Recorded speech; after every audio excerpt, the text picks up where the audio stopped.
for bearing with us. We appreciate that. Our next order of business will be Town Manager Communications. Mr. Shannon Baldwin. Sure, the first item we had on there was an update on the Chamber MOU. I think Laura Doster is going to share that with us.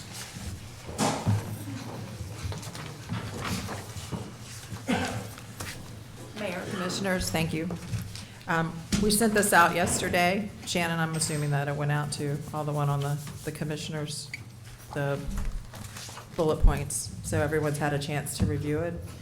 Any questions, anything in particular? I think what I'd like to do is just kind of run through some of the highlights. I can do it really quickly, but I want to make sure I'm addressing any questions that you might have first, so the public can hear kind of some of the stuff that we've been doing. So for those who don't know, we entered a memorandum of understanding with the town of Lake Lure. They are a huge investor for the chamber, and so under those obligations with government entities and municipalities, we want to make sure we have things in writing so that there is an auditable trail to follow. So we've created and all came to agreements to work in an alliance to accomplish some things. So we have kind of distinct roles in the chamber and how we'll function to support and collaborate with the town that'll help them in the areas that they don't have the ability to. So there were 4 areas: secure funding for economic development opportunities, expand commercial tax base and the town limits, strengthen businesses through enhanced tourism, and market town events. And then we broke it into very serious other areas. Sorry, I've got a little voice problem going on today. So I'll just run through a few. Secure funding for economic development. Obviously, that's kind of helped growing and bringing businesses to the town. We've had ongoing meetings with the Department of Commerce, Ann Bass in particular. She was very helpful in connecting the NC outdoor recreation industry and Mountain Business Works with the Lake Lure Rowing Group, because there are funds and grants available to help build boathouses and help with the rowing club on an international level. There's actually some real focus on that. I think coming out of Germany and Denmark, if I'm correct. Wade, I don't know if you know. We've gotten that. We've had meetings with the Western North Carolina Housing Partnership and Housing Coalition. We know we would like to find more reasonable housing opportunities and how to make that happen and what grants and funds are available for that. I've met with several of the congressmen, Tom Tillis, Patrick McHenry, Richard Burr, just to kind of network, let them know what we're going through here and how can they support us.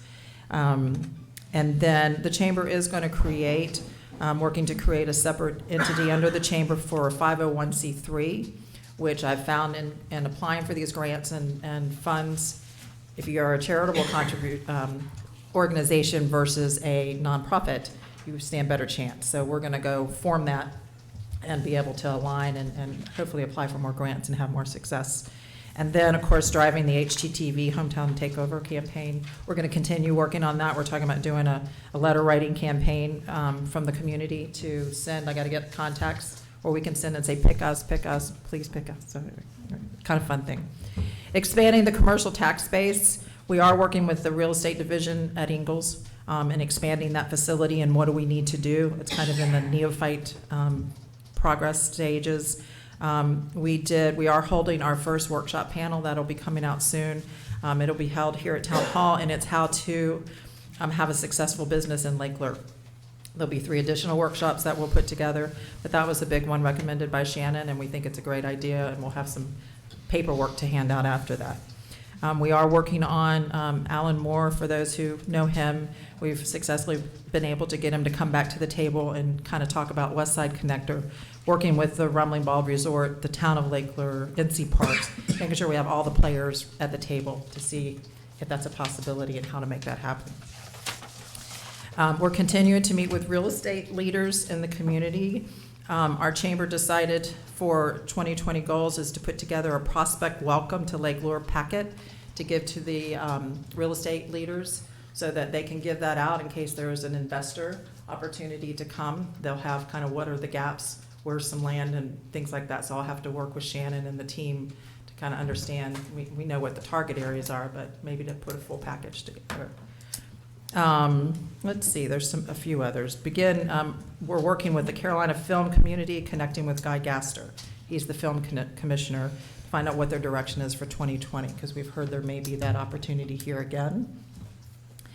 Let's see, Affinity Assisted Living, we have confirmation of their commitment financially. We're just pushing to get a groundbreaking date. We just can't seem to lock that down, but they're saying they're coming, and everything's in line to make that happen. We have presented to the Rutherford County Commissioners meeting. It's a networking opportunity, a bridge gapping opportunity to build with the mayors and different town managers. We presented there as well on what the chamber is doing in Hickory Nut Gorge and the communities that we support. And then we held 2 Saturday Community Development Committee public forums. And what came out of that was some really great information on commercial tax base and some of the gaps and things that people would like to see from a community perspective. So that was really helpful. Strengthen businesses through enhanced tourism. Obviously, we know that tourism is a big thing for all of us here. You know, we had some big plans for the holiday season, but that got put on hold. But we are talking about doing that again for this winter. I'm putting something together from Thanksgiving through the new year. Probably won't involve the polar plunge if we have to keep the lake down each year, but anyway, we're excited about creating more lights and opportunity, and everyone seems to be on board for that. Dirty Dancing Festival, we moved it from August to September. So part of the enhancing tourism is the shoulder season and trying to grow that. By moving it to September, it resulted in a 50% increase in sales for local merchants. So that was a good thing, and we actually, you know, later, we sold 4,000 tickets in the year before last, 5,100 tickets this past year. Big deal. We hosted Carolina Metro Magazine. You guys need to keep your eye out. In April, they're gonna have a 2-page article just on us here. So they were here for 3 days. We put them up, we gave them an itinerary. They were very gracious. It rained that whole weekend. Seems like anything we do, all of our events, it's rained, unfortunately. We did a Mother's Day weekend giveaway. We partnered with WTZQ because we want to start attracting Hendersonville folks and Asheville. We know that a lot of those folks come here, so expanding our reach.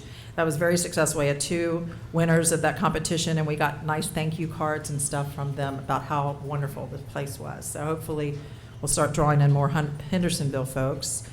We are working on putting package deals together. I've got to work with a marketing group to pull this, but we see a real need we get a lot of calls at the chamber, and this would help the town if we could focus and put some little packages together on family reunions to come here, using this as a backdrop, small business conferences, bring your grandchildren, senior group visits, family vacations and athletic vacations, where we work with all the merchants to drive business and opportunity by coming up with some package deals. I think weddings are pretty much locked down. But anyway, let's see, we're hosting, this is really exciting for us, we're hosting the Western North Carolina Chamber of Commerce Association of Executives, April 2nd and 3rd. It's locked down hotels, there's 20 folks coming. These are senior executive folks from all the chambers in just Western North Carolina. So we're very excited to host that. A lot of them haven't been here in a long time. NC Retire was something we worked with the TDA. There was a lot of us attending that. It is being a certified community to be a retirement community, and it was tabled just the other day to apply for it in 2021, but it is kind of a big TDA opportunity to bring in a certain demographic for tourism. And then the marketing of the town events, Olympiad, we're actually looking at taking on that event. I know that's not necessarily a town event, but it is an event that takes place in the town. Dirty Dancing Festival, I thought the demographics might be kind of interesting. We sold 5,100 tickets. 84% of the attendees are female. Does that surprise anyone? But this surprised me. 33% are 35 to 44 years old. You know, we have a tendency to feel like it's an more aging population, and then I think the next lowest was the age bracket below it. So it looks like it's going to be around for quite some time. There is the Lake Lure Classical Music Festival that's going to be taking place in June. We're involved in that. The Rumble, we're really excited. Mo Bay came to us and said, can we work together? And we've put a package together to hand out to the 350 people that are coming to that. We've noticed there's a gap for those attending, the spouses with the children. There's not anything to do. So we reached out to all the merchants to say, can you give discounts, off food and product? And so we've got, I think, 15 to 20 merchants who are participating. So Mary's diligently working, putting little envelopes and stuffing those today and tomorrow. So anyone who wants to come help, we'd be open to that. But we're excited to work together for the first time really to support the Rumble in such a capacity. We attended all the events. We highly promote them and attend them. We hosted 2 candidates forums. I thought those were extremely successful. We attended the Lake Lure Police Officers Dinner and budgeted to be a sponsor this year. The Christmas Gala obviously is a chamber event, but it was very successful, and I always attribute all those things to the town and our community and our residents. And then we market all the town events.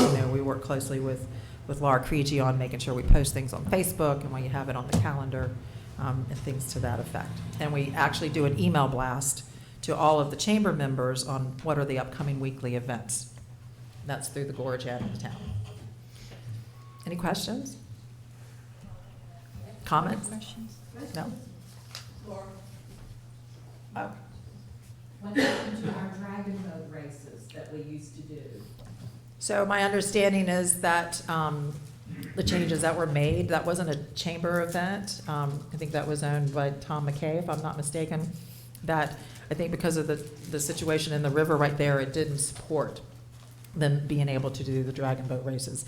I will say there was someone from Black Mountain who called the chamber, and we connected the two of them because they were interested in trying to revive it somewhere else. So I don't know if that's happened yet.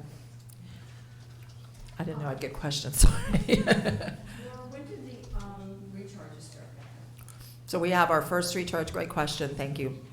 That's a kind of a chamber thing, not so much for the town, but the recharges will come back in March. We have our first one, and it will be centered around International Women's Day. So we've got a woman owner, and we're hoping, and we also are making her part of our spotlight. If you haven't seen on our Facebook, we're starting to do videos, member spotlights.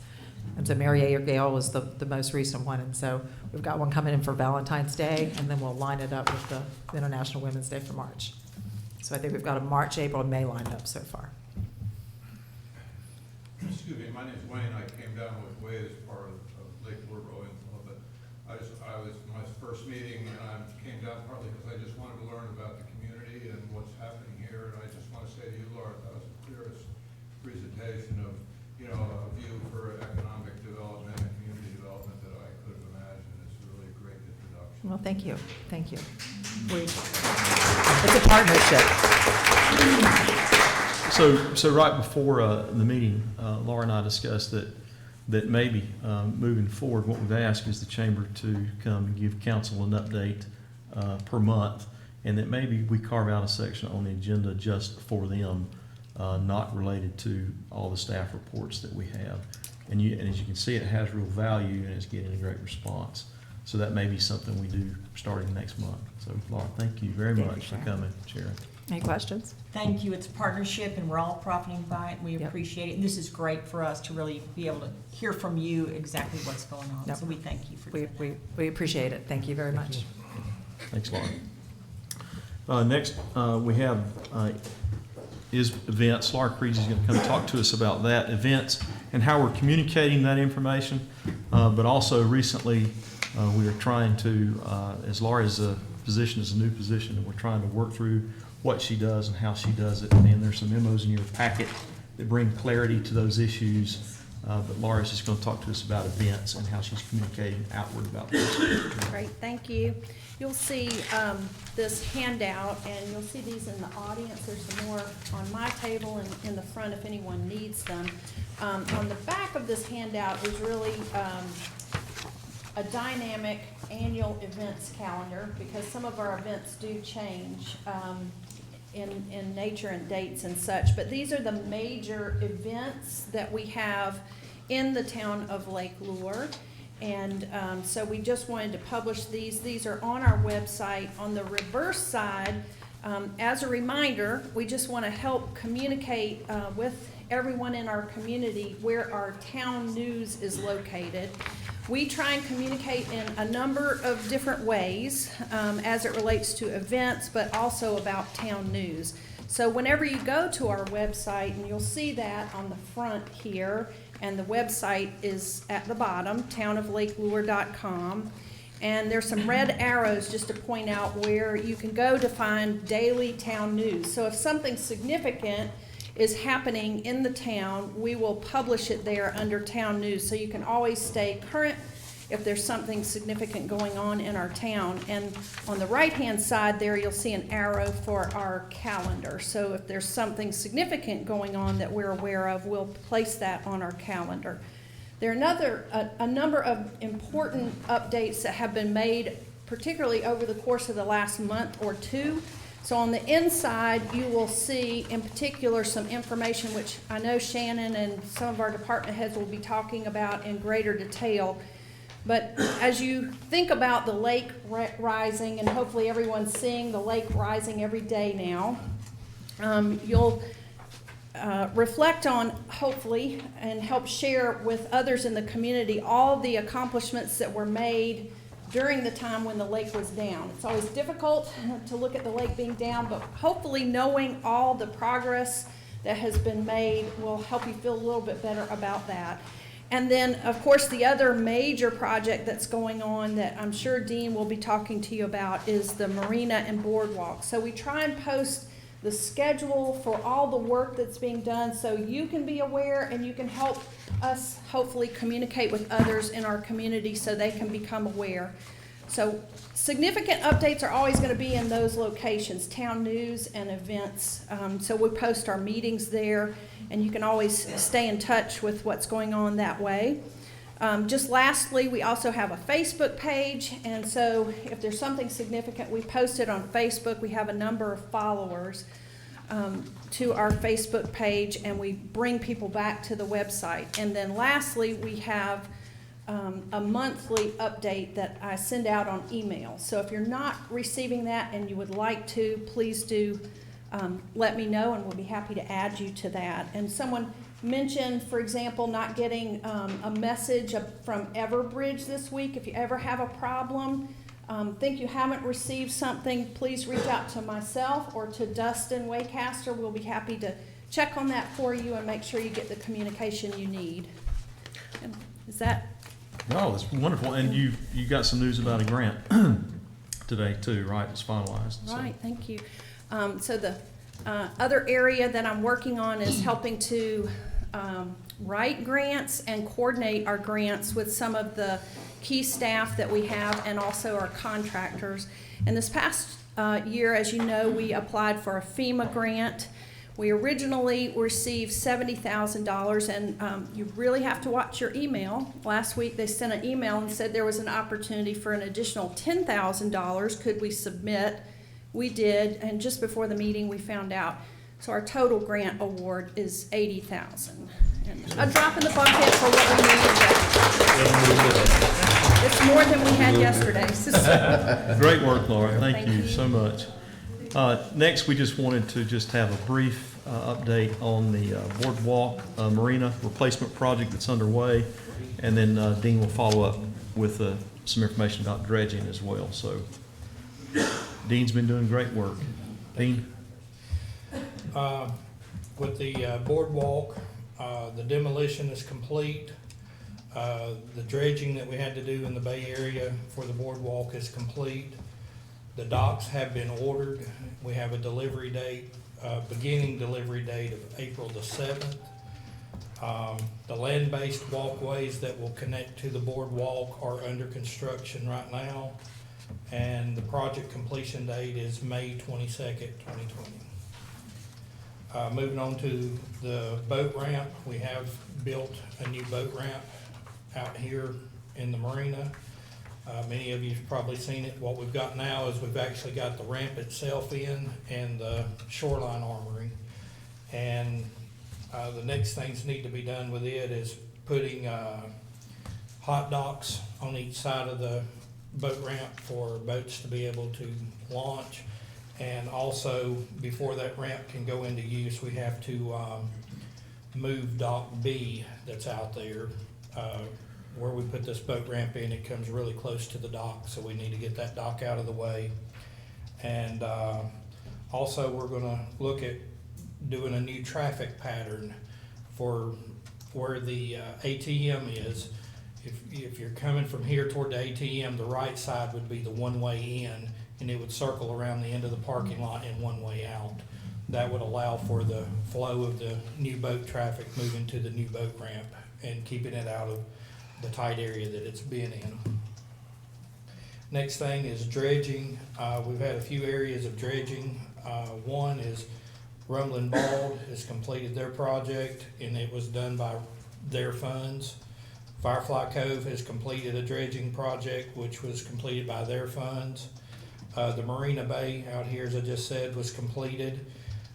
Once the lake returns to full pond, we will continue dredging into the main channel of the lake to finish getting that opened up for boat traffic, and then that will recess back to the lake. And also, working with Kurt, we're looking at a pond that we need to try to dredge out to keep overflow from coming in to the Firefly Cove area. And then touching on the lake drawdown 5-year schedule, I think Kurt's gonna report on it more. We have begun a schedule and working out the details on it now, and I think Kurt can talk to some more of the things that they have that are more crucial to the timeline of that. Kurt, would you like to present? So you have a copy of the schedule. It was submitted to David Airwood and Dean, and they added their information on it. This runs out to 2035.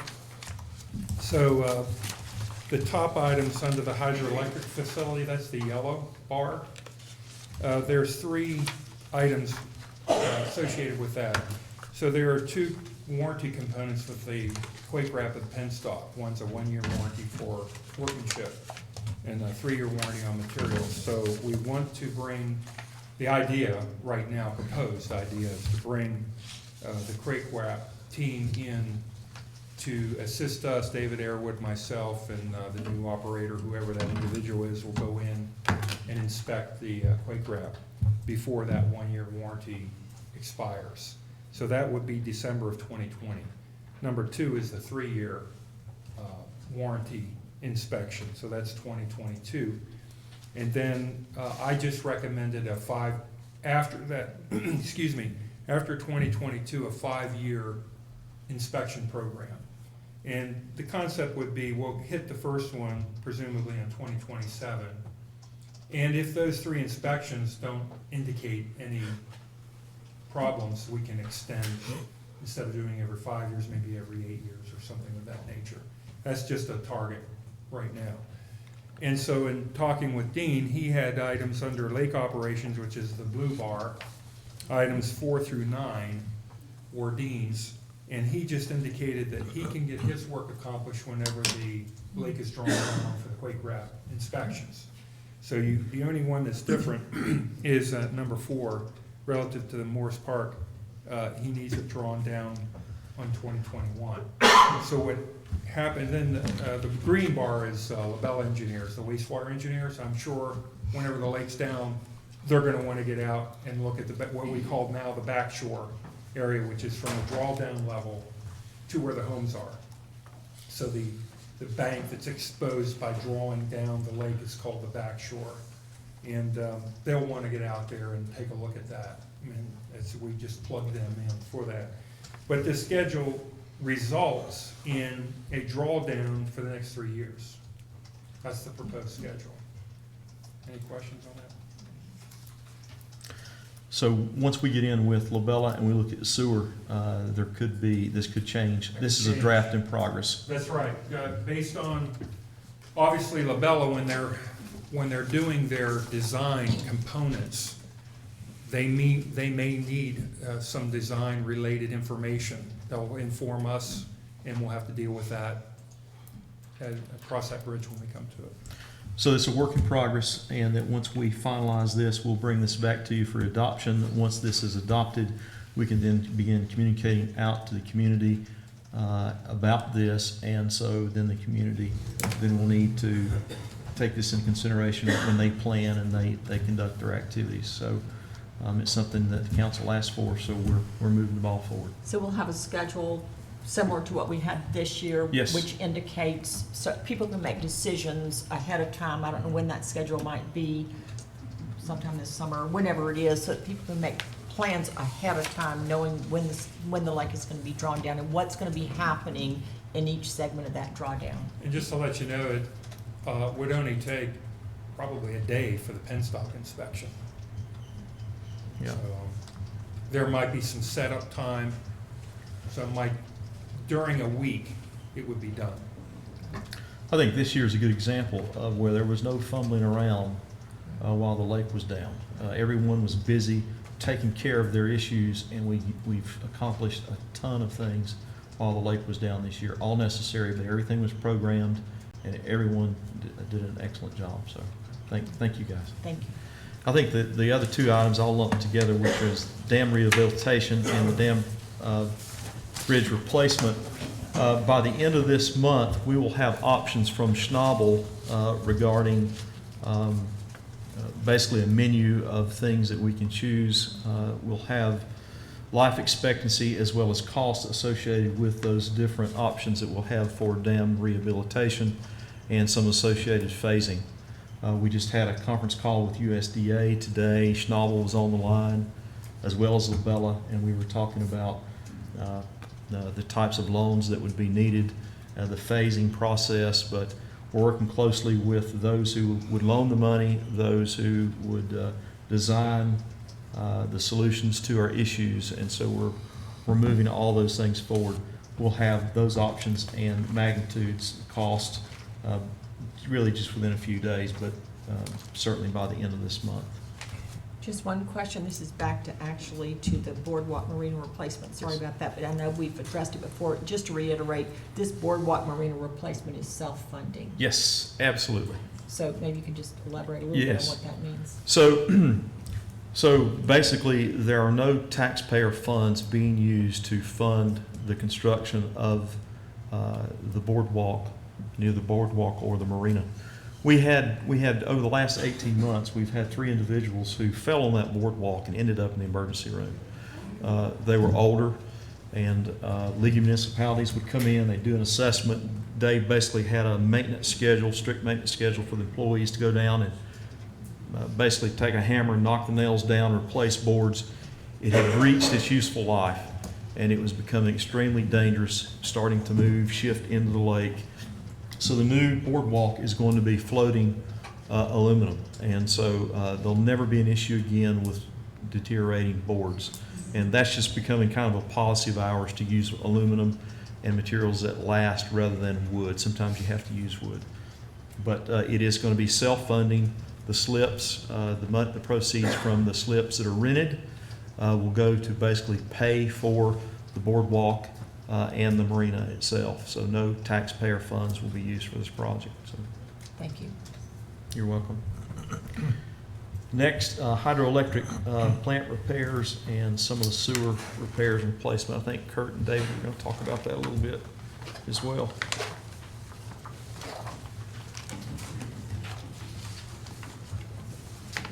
Excuse me, but may I make a recommendation? You have all those microphones, and I know my ears are probably over than yours, but I have a hard time hearing everybody that's being said. If you could please use your microphones, it would make it so much easier for others. Thank you. Sam, would you see if you could cut that blower off, please? That'll help some, I think. Thank you.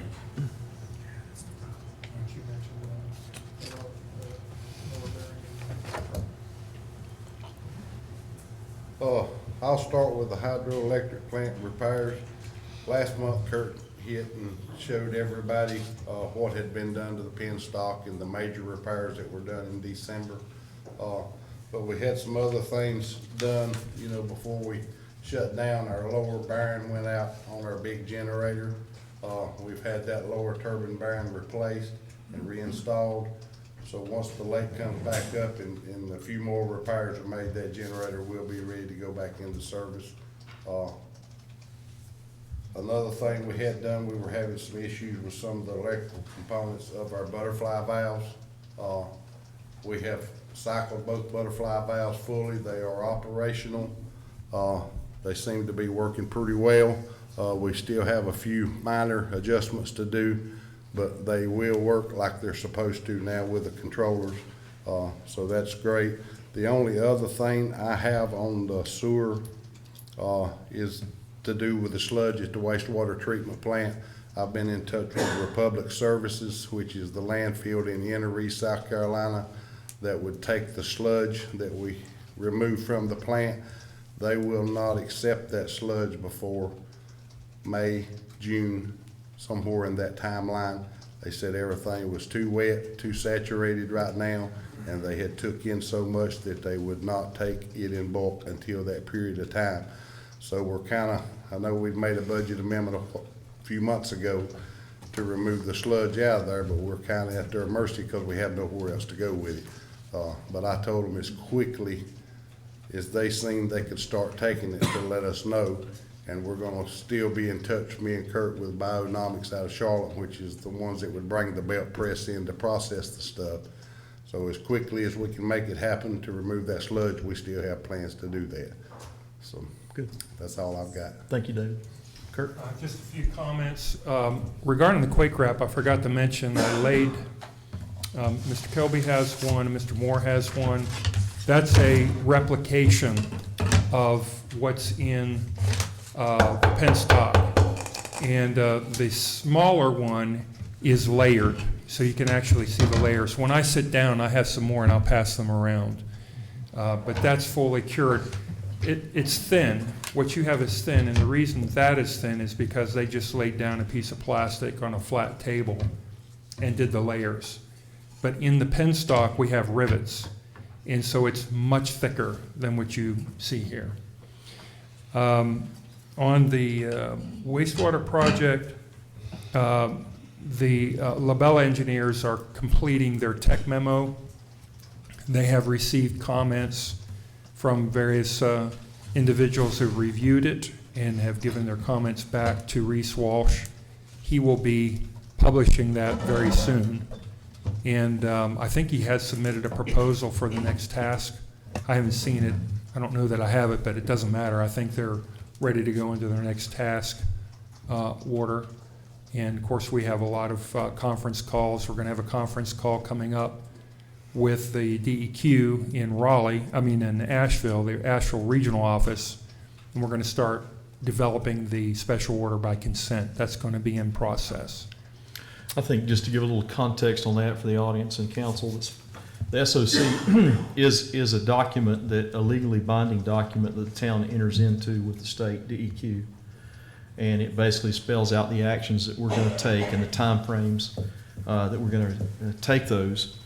And in doing so, the state then basically stays any fines that they are issuing. And so that's where we are now. The town has been receiving fines because our collection system, our treatment plant, the combination thereof, has us out of compliance. And this SOC will allow those fines to stop, but it's also an agreement on what we're going to do to fix the problems. So that is very big. They were reluctant to move into an SOC, but we just recently got the word that they want to do that. They want to work with us. They've shown great cooperation and willingness to help us work through our issues. So one other item I'll add about an SOC, a special order by consent. When there is a pattern of noncompliance, and we have that with the wastewater plant for certain details, we can't remove the ammonia because of it's not a biological plant. So we know that there's a systemic issue with noncompliance. What the state is actually doing with the SOC is protecting you from EPA. So if EPA were to come in and there was no SOC, the situation would be much dire. But what this regional office does is puts the town under a special order by consent, shows that they're doing action with that systemic noncompliance, and then that satisfies EPA, and they don't come in and take over. Madam Mayor, I think that's it. Okay, we've already addressed the Lake Drawdown 5-year schedule, so Yes. thank you very much. We Thanks, appreciate guys, it. for great work. Thank you all for all the work you do. It keeps our town going.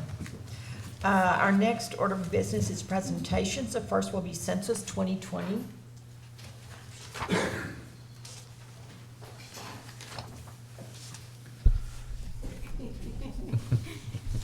Hi, I'm Erin Miller, and I am a recruiter for the 2020 census.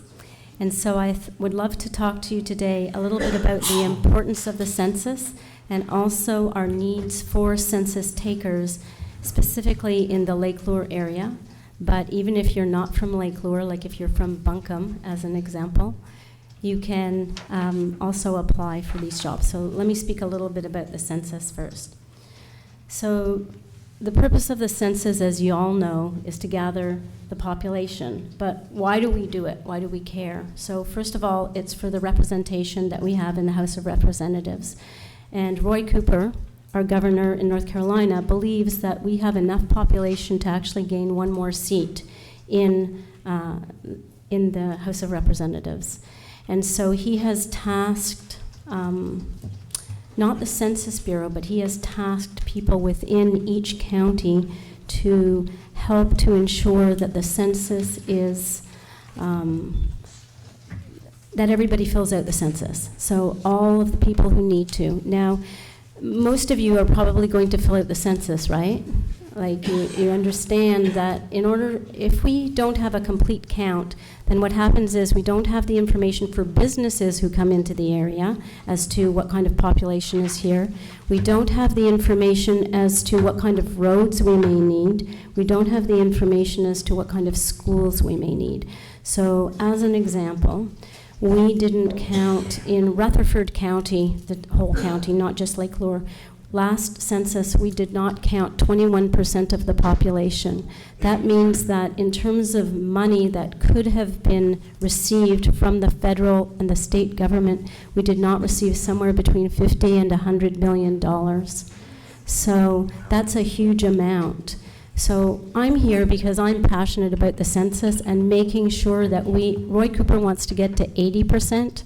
But quite honestly, I really want us to get to 100% where we count everybody. So what I mean by everybody is we're talking about people who are citizens, residents, non-documented, everybody, because everybody uses the services in each of the counties. Now, what else do I want to tell you about the census itself? Please fill it out. So let me tell you a little bit about what's going to happen. Somewhere around mid-March, you're going to receive a letter in the mail. And in that letter, it's going to tell you that, by the way, you can fill out the census online. So you have the option of doing that, or you can also call in to fill in the census. So there'll be a call center that they have. There'll be a select part of the population that's going to receive paper copies, but it's a very small part of the population, typically areas that don't have internet. The other thing is that we're going to have something called mobile units. I only have very little information on this right now, but what these mobile units are for is that we will go into areas that typically have not filled in the census, and we will have units where we can help people to fill in the census. Then lastly, we have Plan A. People fill in the census, we tell them about it. Plan B, we have the mobile units. But should that not work, we have Plan C, which is the other reason I'm here, which is to talk to you about something called census taker positions. So I handed y'all this little postcard size thing, and some of you said to me, oh, I'm already working full time.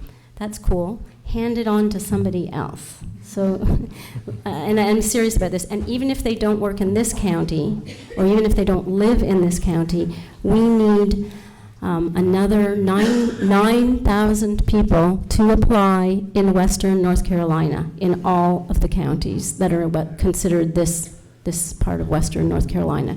Now, in Lake Lure, so let me bring it down a little bit, in Lake Lure itself, we need another 20 applicants. And so I'm hoping that some of you will be interested. Let me tell you a little bit about the census taker job, if I may. So the census taker job is anybody who is 18 or over or 17 and about to turn 18 in March or April can apply. You must have a vehicle. You must be a citizen. And you must have an email, because that's how you communicate with the census, or the census communicates with you. Now, the pay for this particular job is a very wonderful $17 an hour and 57.5 cents a mile. Plus, there's an incredible amount of overtime should you want it, which I'm currently doing because I'm currently recruiting in about 5 counties. So, what do I want to tell you about this job is that it's an incredible opportunity to actually meet your neighbors. You probably know your neighbors, but it's an incredible opportunity to meet your neighbors, because what we want to do in the census is we want to actually have people who are going around in their neighborhoods, because that's the best way. You know when people are home. You know people, even if they may not know your face, you know there's a feeling of you being in that neighborhood. So we want to have people who are census takers be in each of the neighborhoods.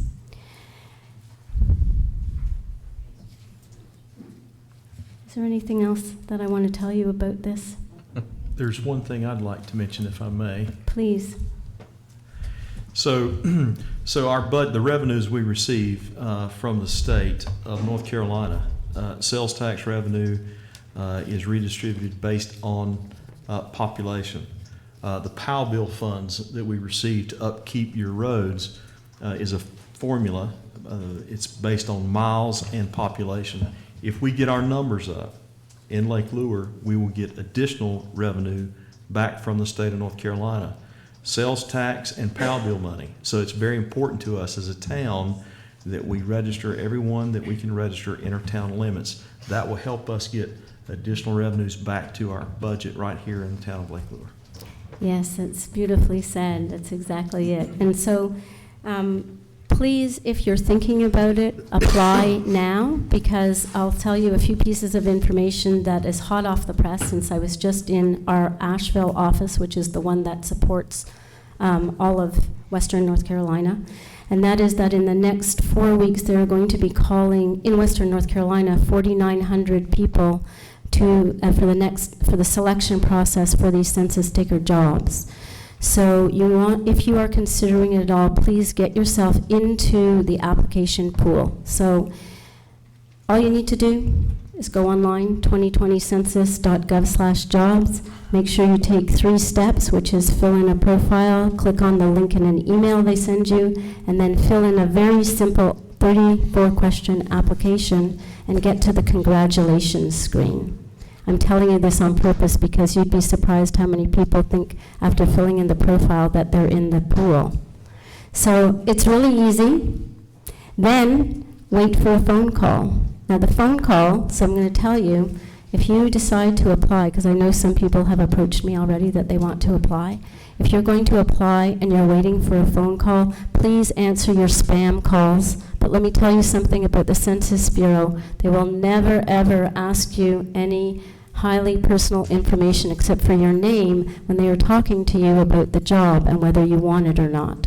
They will not ask for your social security number. They will not ask you for any passwords. They will not ask you for your email. So I'm telling you that because the only way that you're going to get the job is if you answer the phone, because that's how they do it. They have a list of people, let's say 30 people in a list. First 10 people that answer the phone, they're the ones that are selected for the next part of the process. Do you have any questions or anything you'd like to say on? No, we thank you. Thank you. Well, I think there is one question right there, Laura. There's a dollar amount per head count that I've heard some time ago, and I don't remember what it is when we have, why it's important to participate from a federal government perspective and the funds available. Yes, it's $1,800. That's both federal and state. It's $1,800 a person. So for every person that and over a 10-year period, what is that? 1,800 times 10 is 18,000, right? So that's $18,000 per person that you receive, in a sense. So you don't receive that amount if you don't count the people. And I just consider this to be the most important part of the whole census, because it's not the, most of you are going to fill in the census, right? I mean, I know you are, and if you aren't, well, I'll find you and I'll help you fill it in. But what I want to say is that it's not us who aren't going to fill in the census. It's the people who are out in our neighborhoods. And it's actually, you're not going to be thrown to the wolves. There's a 2-day training period. You're given a list. We know who doesn't fill out the census because there are people who have already gone around and they've marked where all the addresses are in everywhere. Every house, every apartment, everything is already shown. And so those addresses that don't respond to the census, we know who they are, and we will be able to go out and actually help them to fill it in. Yes? You may have already mentioned this, and I'm sorry if I missed it. What is the period of time that this is going to take place? Thank you. I didn't. Thank you.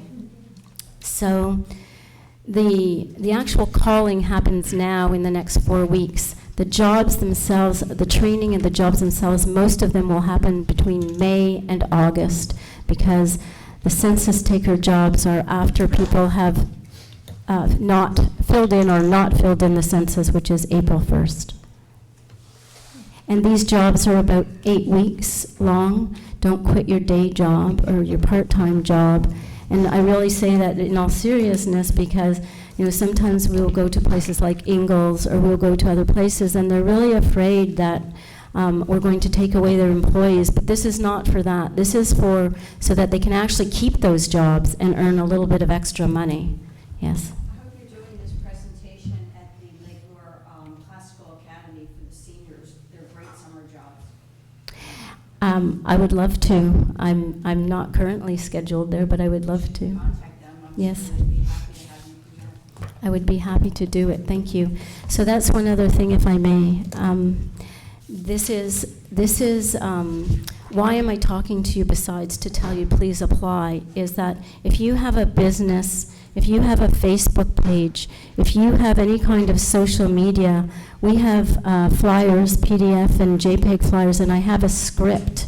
If you are part of a school system where we can send this information out, we've sent it out already to, believe me, to a lot of people's schools, to the students, to the parents, to the teachers.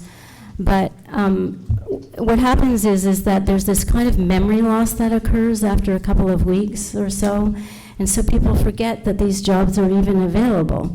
And so we want to keep this fresh in people's minds, especially because we actually need to get these people by the end of February. Like that's our job is to fulfill this. So, we have a big job ahead of us trying to find 9,000 more people in Western North Carolina to apply to be census takers. So please consider, and if you're interested at all, please, contact me, I guess. Let me give you my information. If you're interested, please contact me because I have everything ready to go. You don't have to do anything except place it on your social media and press a button. I have a script, I have everything. So you can contact me if you wish at aaron.miller@2020census.gov, or you can contact me via phone, which I normally don't give out, but since you guys seem like such nice people, I will give you my phone number too. So it's 828-980-8814. Okay, thank you so much. I really appreciate this opportunity. Thank you for sharing with us. We appreciate that so much. And everybody, please fill out the census. We need that $1,800 per person moving forward. Our next order of business will be our council liaison reports and comments. We'll start with Commissioner Diorio. For the utility board, bear with me, utility board's been very busy, and I have some good information for you. And I'm going to try to put this information out in context. You've heard some technical things tonight. I'm going to try to put it together to give you the big picture of what's happening in Lake Lure, some big things, some good news. So first of all, with the wastewater treatment, Labella, the engineering outfit that we hired about a month ago, has developed 10 concepts that we're looking at of potential replacements for our sewer system in Lake Lure. All of these options are waterborne. They're within the lake because it's just too expensive to try to build a new system that goes out of the lake. It's just unfeasible. But with technology today, safe systems within the lake, 10 options that we're looking at. During this next coming year, they're going to do some detailed work on those particular options. Those options will come to the town council.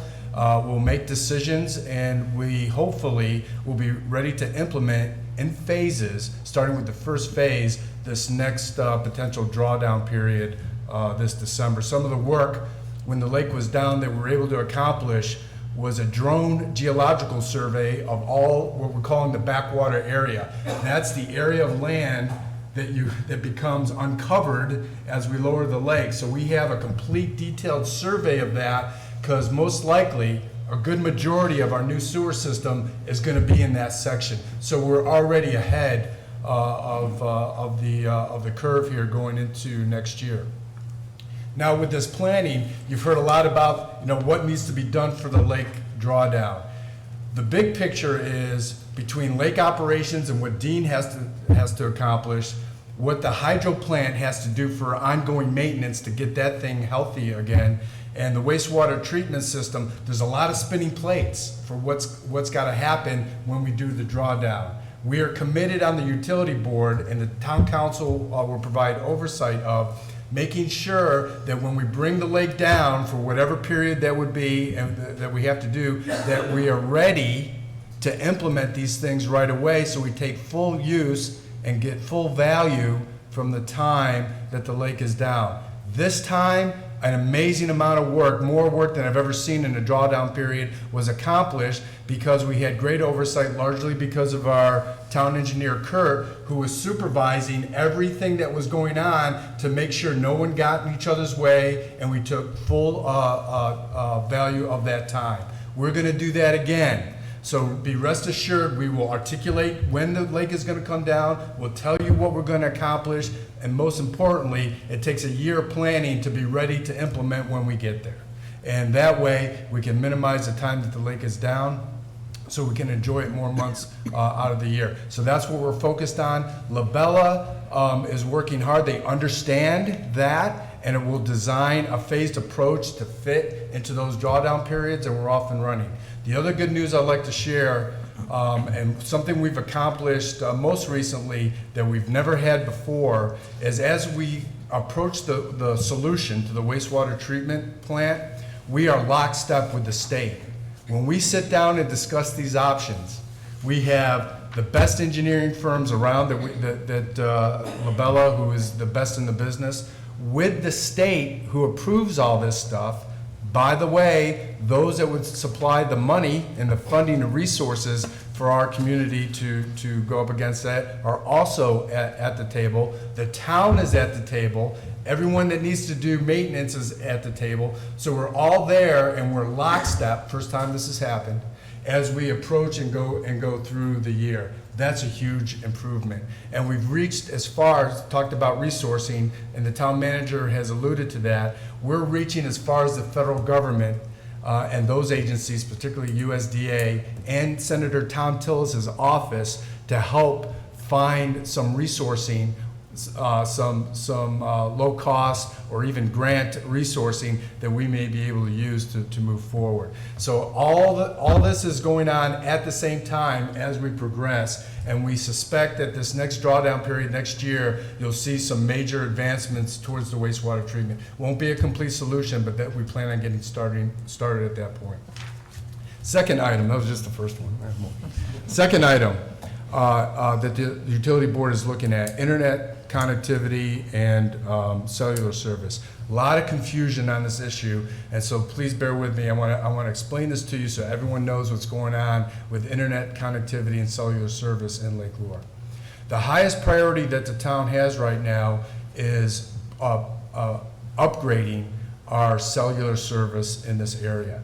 The reason why your phones don't have 2, 3, and 4 bars is because we don't have a cell tower close enough in Hickory Nut Gorge. That's a problem. The cell towers are basically outside the gorge, so whatever service you have, it's not very good service. Why is this an issue?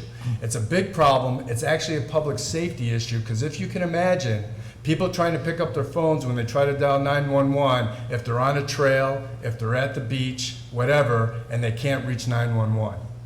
Let alone our first responders being able to communicate in a robust system when they need to using cellular service. Basically, the primary service that they're using are radios today. We can do much better than that. So our first priority as a town is for first responder connectivity, and for the town to be able to, in an emergency, contact you with a robust cellular system when we need to. Number one priority. To do that, we need a tower.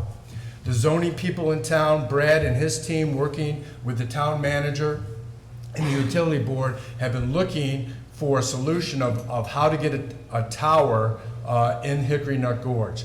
There's a federal program called FirstNet, which is designed for rural areas, specifically for first responder connectivity. Federal money to come in to help us, working with AT&T, they have the contract to come in and build a tower. And we've been in contact with those folks. The challenge is, where do we put the tower? If you can imagine, you can't put it anywhere. We don't want it sticking in the middle of the lake. And so it's a real challenge trying to pick the perfect spot that is out of the mainstream, out of the line of sight, so to speak. So it's not very obvious, but is effective to give us our cellular connectivity. We're continuing to work that. We have 5 different ideas of where to go with that. We're working with third-party folks like GeoNet who come in and facilitate these things to figure out where to do that. We will find a place to put that tower, and we'll move forward. Now, once that tower goes in, it's for FirstNet, for first responders, but what happens then is Verizon, T-Mobile, Sprint, all those folks then put their antennas, they actually rent space or lease space on that tower, and what happens is everybody's connectivity goes up as well as the first responder. That's huge. Because with that internet connectivity, we can all talk on the cell phone, and you can hook into the internet even on the beach here. So that's cellular. That's not broadband internet connectivity, that's just cellular. Let me talk about residential internet, totally separate subject, okay? So as a town, we're not an internet service provider. I'm always asked, so when is the town gonna get us high-speed, fiber connectivity? Well, the news is the town won't, because towns don't do that. What we do, and what we are working towards is the market, internet service providers, trying to facilitate a discussion with them to empower them and to enable them to come into our community and invest in Lake Lure to get our connectivity to our residences. That's what we're working on. Now, we do have fiber in Lake Lure. The fiber, both Pangea and another group called ERC has fiber in the town as well, which we're talking to, but the fiber only goes around about 70% of the lake. So basically from Firefly Cove to where the West End connector would be, does not have fiber connectivity, nor does some parts of Buffalo Shoals, but a majority of it does, and Rumbling Ball does as well. So we're working to talk to them to say, hey, what would it take to get fiber all the way around the lake? What does it take? What kind of a commitment do we need from the market in order for you to invest in that fiber? We'll work with them to do that. What we need to do is to get that fiber cable. And what we have here is called regional fiber. That means that on that fiber line, there has to be a junction box where your regular TV coax cable comes out of it from the fiber, has to be within a mile of your house. So that's the ultimate goal. Firefly is right at the end of that, and that's why some people in Firefly kind of have that fiber, others don't, depending on how close you are to that junction box. So that's what we're working on to make that happen. At the same time, we know that there are other 2 major alternative sources of internet that we can tap into.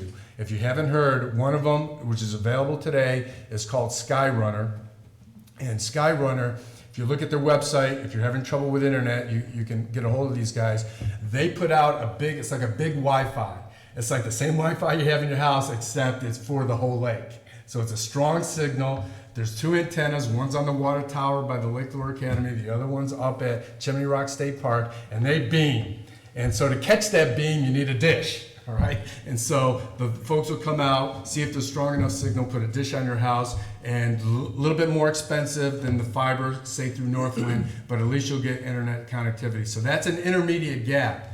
But the real good news that we're finding out that's going to be here within a couple of years, don't know when, or don't know how much it's going to cost, but it's coming, is called a low orbit satellite connectivity. This is Elon Musk and SpaceX. They have 500 of 4,500 satellites already up. This is a network of low orbit satellites that'll bring, even to us here in Lake Lure, rural internet broadband connectivity on that satellite. Right now, there are some high satellites, that's HughesNet and those other ones. They're terrible because they're too high, the delay is too much, the signal is too weak. This new satellite connectivity is low, a lot of satellites, strong signal coming our way. It was really designed to accommodate the vehicles that drive themselves. And so they need this network for that, but it's going to be branching out to us. So no matter what, around the corner within the next 2 years, even in Lake Lure, we will have that connectivity.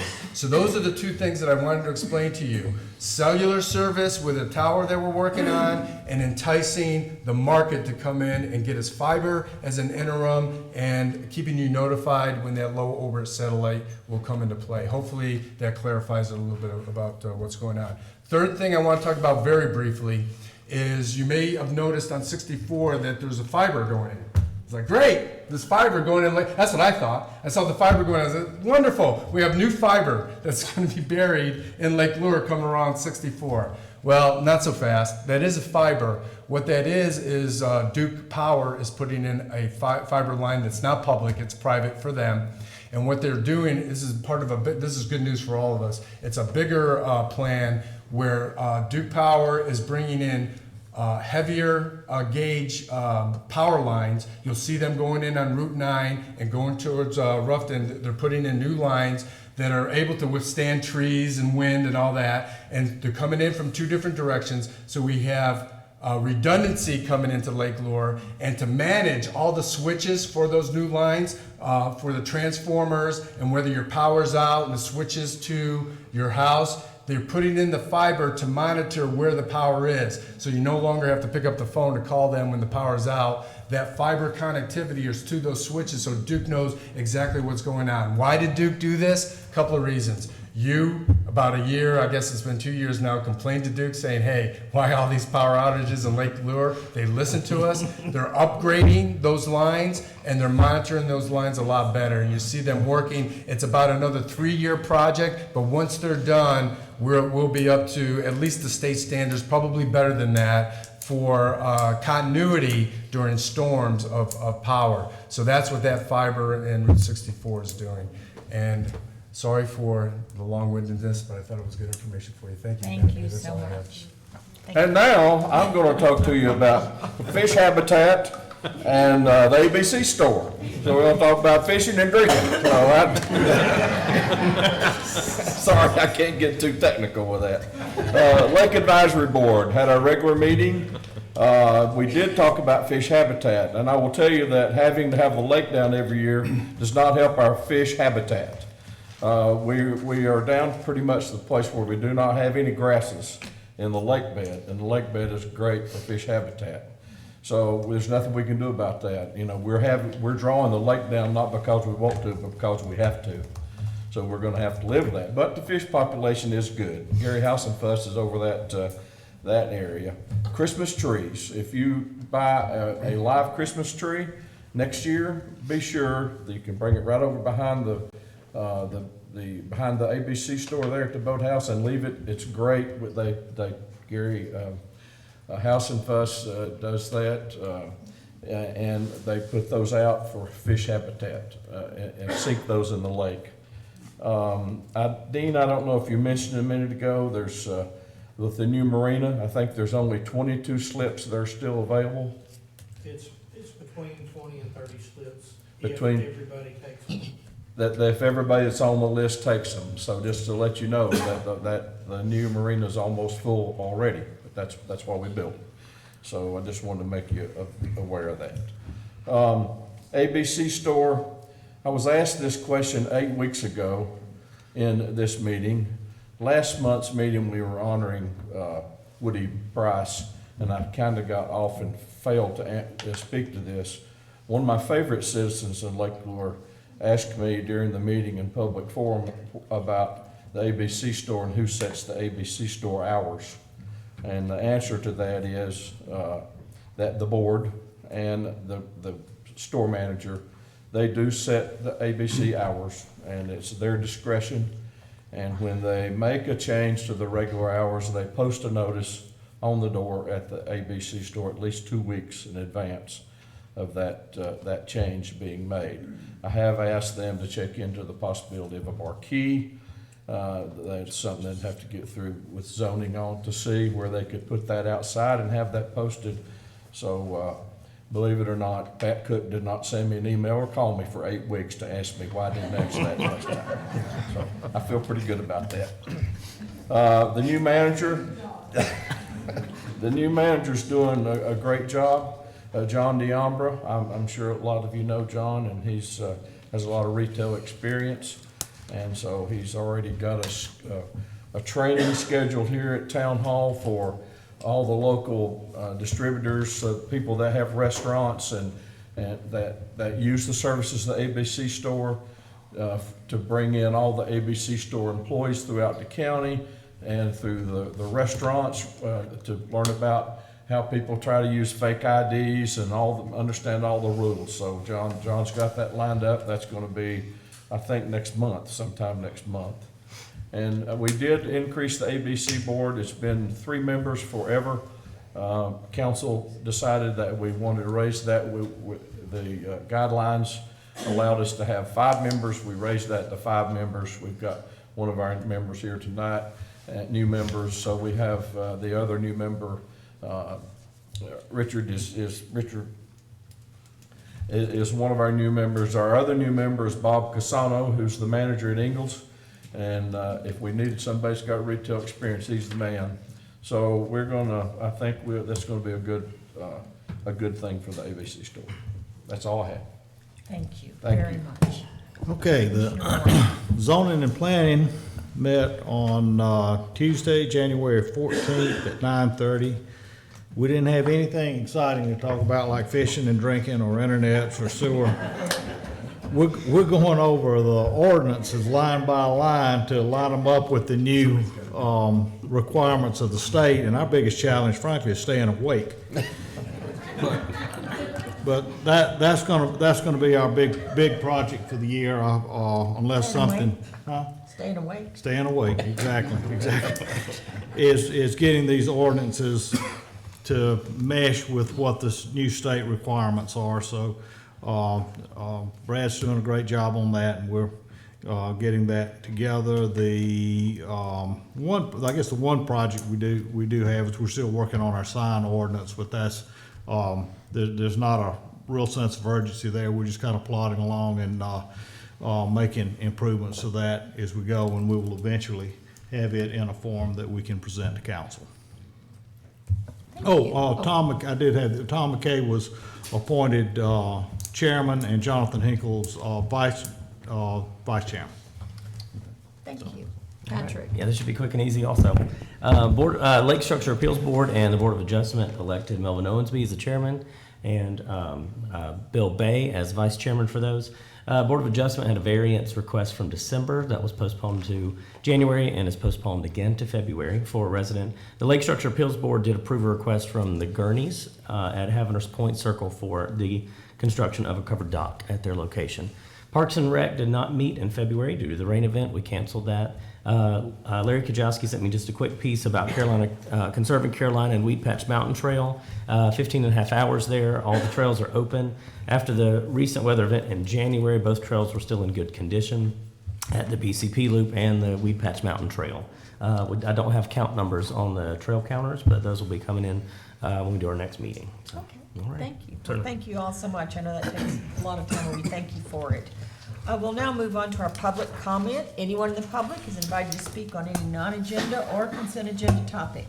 Please, if you would like to, limit your conversation to 5 minutes, and please step up at the podium, give us your name and your address. Is there anyone who would like to say anything, share with us?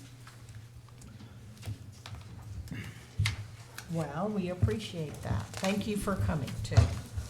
All right, we will move on now to our consent agenda. Are there any additions or edits to the agenda, consent agenda?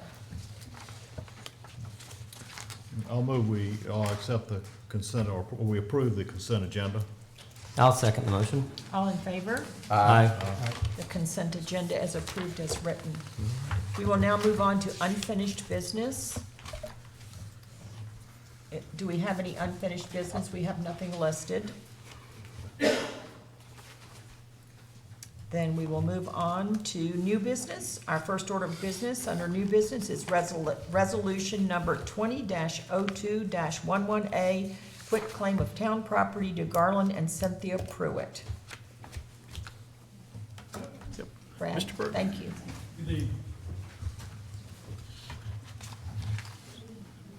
Good evening, Mayor, Commissioners. Garland and Cynthia Pruitt, 180 Tryon Bay Circle, are interested in asking the town to quit claim approximately 544 square feet of accreted land that is in play, was accreted due to a storm that occurred in 2013. Everything that's in your packet should give you a pretty good indication of what has occurred. There's a survey in there that shows where the property is, and there's some pretty strong photographic evidence to support what occurred at this location. There was his house was so sorely affected by this storm event that he had to do something and receive town approval to build what he built. But once we got down and started surveying, it looks like he built it on us. So it's not us anymore because it's his land. It's on us. So the solution for it is to quit claim that property. And he's made that request. He's also had his own legal counsel draft the appropriate deeds, quit claim deed and exhibits, and paid for the survey and all that as well. So he's asking, respectfully requesting that the town pass that resolution to quit claim that 544 square feet back to him. Okay. Are there any questions? Do I hear a motion? I'd like to make a motion that we allow resolution number 20-02-11A, quit claim of town property to Garland and Cynthia Pruitt. I'll second it. All in favor? Aye. The motion passes. Thank you, ma'am. Brad, very much. Our next order of new business is a lake level discussion. I think regarding this item, Madam Mayor, we just wanted to report that the lake is rising as council directed. And as far as I know, we've got department heads on the front, all three that deal with contractors. We've heard little to no comment from anyone about work in the lake bed. So we're on track to raise the lake as directed, and it's going very smoothly. You come up, what, 4 to 6 inches a day?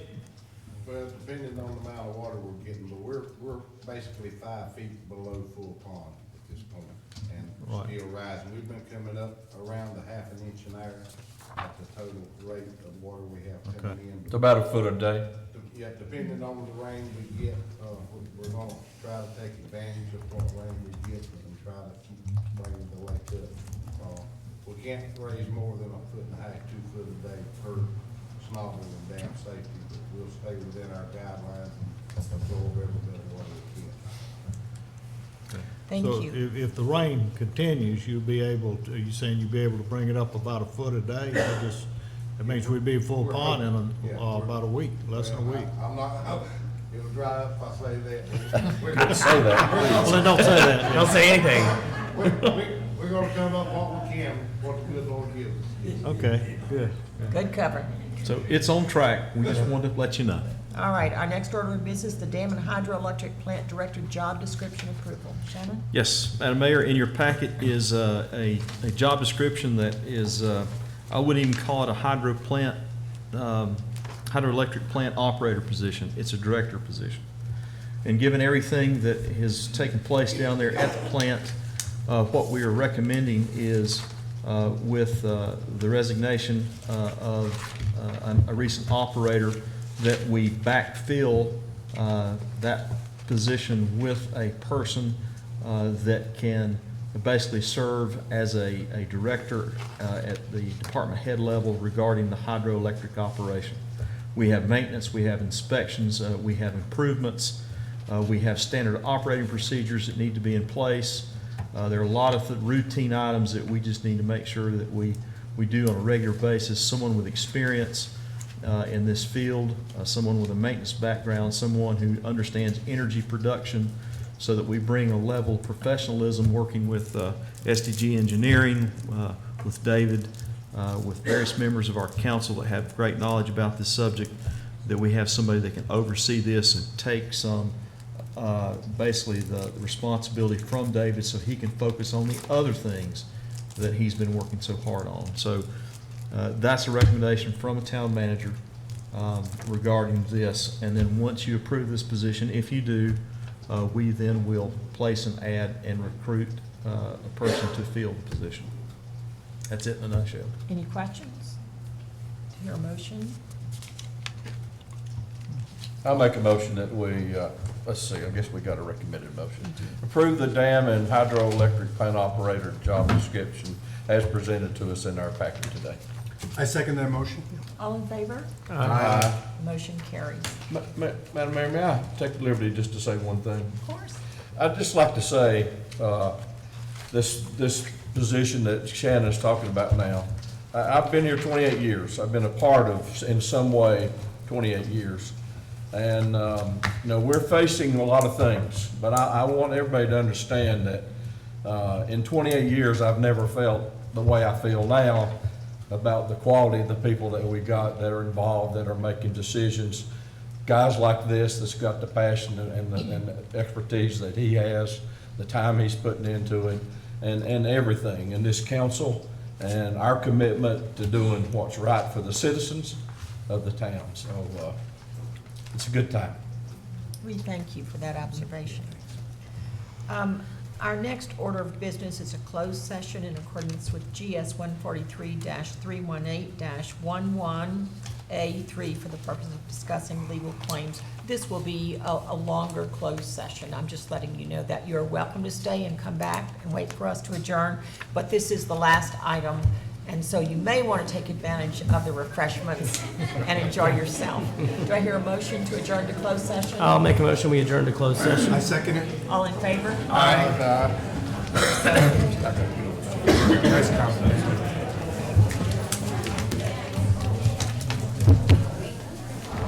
I hear that we were taking a 5 or 10 minute. We're taking just a couple minutes, or we're going right into full session? I got Everybody.